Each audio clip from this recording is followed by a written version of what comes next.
Every photographer struggles to find their unique voice, but what if your style has been there all along? In this video, we're exploring how to discover your authentic photography style and find yourself as an artist. Join me as I visit and photograph 2 locations in Germany that I've wanted to photograph for a very long time, while I discuss my personal journey to finding my creative voice and how you can too. What inspires you? What do you want to photograph? And how can you use these ideas to shape your own work? This video isn't just about how to take pretty pictures. It's about why you take photos that truly feels like an expression of you and how you can keep the flame and passion for photography alive. So, the historic old town of Freudenberg. I wanted to photograph this very Instagrammable place for also 5-7-ish years, ever since I saw it the first time.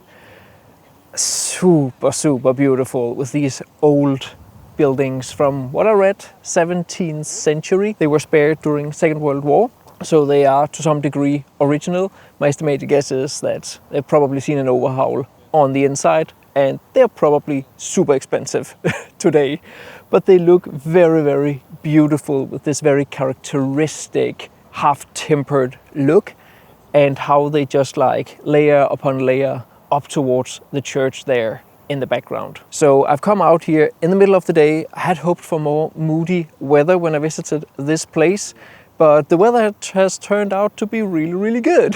So I've decided to come right now where the angle of the sun is moving from the front of the houses being lit by the sun, and then the sun is moving like around and moving behind the houses so that the white facade comes into shadow. By being in this moment where the lighting changes on the foreground, I get a little bit of different options to choose from when I come back home and want to choose my final photos. But in this week's video, I want to talk a little bit more about like finding yourself with what kind of photography that you do, because over the years I have actually come quite a lot closer to what it is I like with my landscape photography. So as you all probably know if you followed my work, to begin with I photographed a lot in Iceland. I made my US series with epic landscapes from there, the epic landscapes from the Faroe Islands, and generally just epic landscapes with the wide angle and epic landscapes with the telephoto lens. But what I've also always been attracted to is this 1800s romantics painting vibe in the landscapes. It's probably one of the reasons why I'm attracted so much to the Nordic rough landscapes, cold landscapes, the moody landscapes. It's this sublime aesthetic that I so much like. And when I travel around here in Germany, I'm seeking out the old castles, I'm seeking out Altstadts like this one. And honestly, I don't really care if it's a popular Instagram spot or not. I'm obviously not the only person who like that kind of landscape photography, that kind of photography in general. So whether or not it does well on the social media, that's completely besides the point. I still very much like it, and I very much like to photograph it. It's also one of the reasons why I seek out atmosphere as much as I do in my landscapes. Besides, it helps separate the different layers in the landscapes. It helps create this special, dreamy, ethereal atmosphere that is just so beautiful, and that you also see in a lot of 1800s romantic paintings. Now, I could name drop a whole lot of different painters from the 1800s, both German, Danish, British. You can look them up yourself, and there's no doubt about you will get the vibe, and you should be able to see a correlation between my photography and that type of paintings. It's funny, when Sophie and I would travel, we are suckers for going to museums that has romantics, paintings, exhibitions. We seek them out everywhere we can find them. And it's not just me dragging Sophie along to these different museums, it's also her dragging me, because it's part of her research. It's what she is actually working a lot with in her academic studies. But back to this shot. So composing it, I'm simply just trying to fill the bottom of the frame with the houses. They're doing most of the heavy lifting for this specific photo here. And then I'm trying a few different compositions where I both include a little bit of the sky, which today is a little bit bland. So I put on the polarizing filter just to darken it down a tiny bit. I'm actually really lucky right now to have like a little cloud above the church. And then I'm also trying a few different photos where I simply just cut it just at the tree line, so I do not include the sky. And then I see what I like the best when I come back home.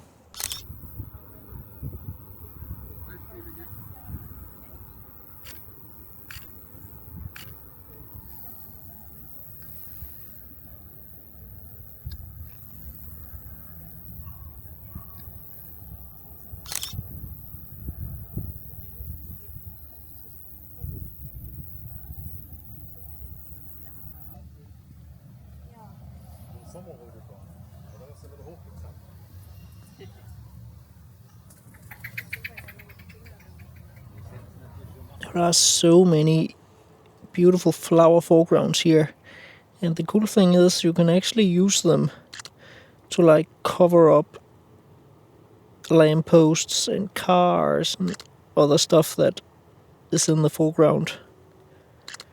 After all, I prefer flowers to cars in my romantic photos.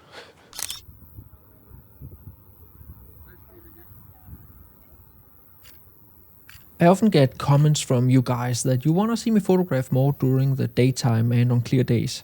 I am aware that not all of you have the chance to photograph during the odd hours, but there's a reason why I generally avoid harsh daylight for landscape photography. That said, this is one of the examples where photographing in the middle of the day can work, as photographing buildings in harsh daylight is more forgiving than big sweeping vista landscapes. Photographing during the day or photographing during harsh light are two of the many chapters in my ebook all about light and landscape photography. With minimal text, 251 pages, tons of examples, and extended EXIF data, this ebook is a must-have if you want to learn more about how to use and benefit from light in landscape photography. Along with my ebooks on composition in landscape photography, these 3 ebooks will get you a long way in understanding the elements of a great landscape photograph. You can get them all down in the description of the video.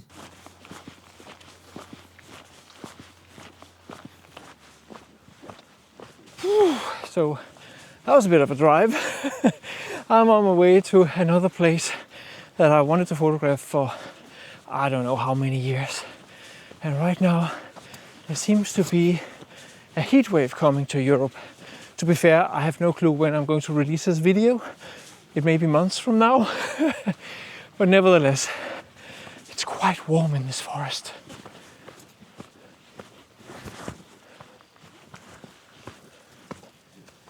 Now, I will be talking a little bit more about finding yourself in your landscape photography and in your art in a moment, but I just gotta get started here and fly my drone before I lose the cloud cover. So the main reason why I've come out on this day to this place here is that it's a building, and I'm photographing it more or less in the middle of the day while we have clouds, because buildings, clouds, forests, as long as my building is my focal point, it's fine that I have some shadows on it. I don't necessarily want that direct light. I'm not going to be here neither at sunset or sunrise. So for this specific place, a cloud cover is what I think is preferable. And this, according to the German drone map, it's one of the only places I visited where I'm allowed to fly the drone. So I'm definitely going to use that possibility.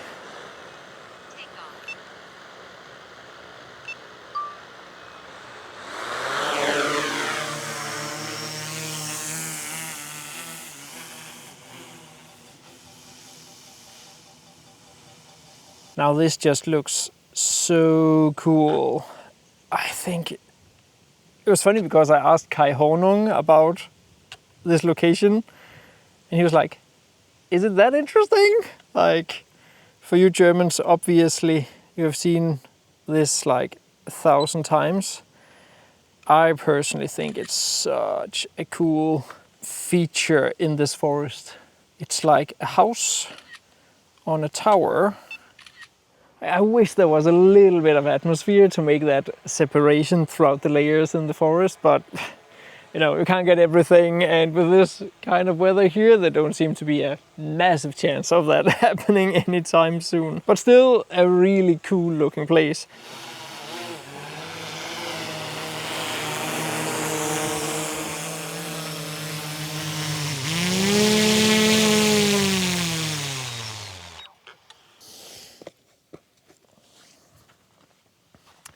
So the thing about finding yourself as a landscape photographer, it's just so important that you just go and shoot and shoot and shoot. And then over time, you kind of find out what you're into. I remember like way before the pandemic, when Instagram just blew up, we were talking 2016, 2017, we were like a lot of photographers on the internet that came together in different kinds of like Instagram hubs or Facebook groups and so forth. And we kind of like grouped out. A lot of us were like into this big epic vista shots, but it's so fun to see how us friends as photographers, we have kind of like branched out throughout the years. We have Kai Hornung, I've mentioned him a few times, so good with abstract photography these days. He still enjoys the epic vista for sure, but abstract photography, impressionist photography seems to be his thing right now. Hans Gunnar Aslaksen up in Norway, also amazing with abstract photography. I personally have just kind of stayed in this lane with epic vistas, the romantic landscapes, the nostalgic landscapes, but where I have really grown and probably made a little bit of a name for myself online, and where my photography in the big Instagram feed probably stands out, is that a lot of it is from Denmark. So I have this nostalgic feeling about Denmark. I want to explore it. It's like my playground. I've figured out how to photograph there. And there I can combine my romantic feeling with landscape photography, my originality, and at the same time both make calm landscape photography, but also have I figured out how to make epic landscape photography. And I cannot overstate this enough. It was when I discovered my home country and got that counterbalance to the classical, epic landscapes of Iceland, the Faroe Islands, Western US, the Dolomites, and so on. I felt that my enthusiasm for landscape photography really took off. And here, half a decade later, it's the exploration of what is basically national romanticism and the visual threads you can make to world building in a fantasy context like Lord of the Rings, World of Warcraft, Game of Thrones, and so on that has me hooked. That's why I prioritize a trip through Germany to photograph castles, waterfalls, and 1800s architecture over, let's say, another trip to the Dolomites. Not that I do not thoroughly enjoy photographing the Dolomites. I have an epic video coming up with that in a couple of weeks. But it's to get a counterbalance. It's to explore something new. And it's to do something for myself. And that's the thing. I don't only want to photograph, Mordor. I also want to photograph Hobbiton, the Shire, Bree, Rivendell, the Misty Mountains, Rohan, like you name it. It's not just one type of photography I want to do. And I found over the years that if I only do one type, if I only go to Iceland and only photograph the south coast of Iceland, and you photograph the ice beach 6 times within a month, it does become a little bit repetitive. Even though I thoroughly enjoy going there each time, you as a creative, generally I've found, wants to not just repeat the same thing again and again and again. At least that's how I feel. A good analogy is my favorite rock band of all time, Within Temptation, a Dutch female-fronted symphonic metal rock band. And they have actually quite a long career by now, many albums. I think there's 7 or 8 albums. And they're generally distinctive from each other. They're very unique. as I guess with most bands. And they evolve over time. I personally prefer their third, fourth and fifth albums, and I've kind of gotten off the bandwagon with their past couple of albums. It's just not to my taste. And I'm like, that's sad. But it's just how it is. When you're creative, you evolve, you change, and that's just how it is. And I think that's also important for us landscape photographers in general, artists in general, that we as humans, as the individual human we are, we change over time. And because we change, our authentic art, of course, also changes. So here are the photos I got from this location. I tried a few different angles, some single photos and a few vertical panoramas. Despite the heat, I went with a more moody edit where I darkened down and desaturated the colors of the forest to make the house stand out more. And I also added a bit of glow to the background of most of the photos. Overall, I really like how this collection of photos turned out. Definitely way better than what I expected considering the conditions. And that is the power of editing. If you want to learn how to edit your photos, be sure to enroll in my huge 30 plus videos and 20 plus hours editing course, Photoshop for Landscape Photographers. It is in this course I cover all my editing techniques. I cover everything from introducing you to the programs, over masking, cleaning your photos properly, dodging and burning, focus stacking, editing and blending with luminosity masks, to advanced blending of different exposures. There's a coupon code along with a link down in the description of the video. So there was a whole lot of talking in this video. I hope you still enjoyed it, and let me know your thoughts down in the description of this video. If you want to learn more about light, about composition, about editing your photos, be sure to get my educational content down in the description of the video. See you next time.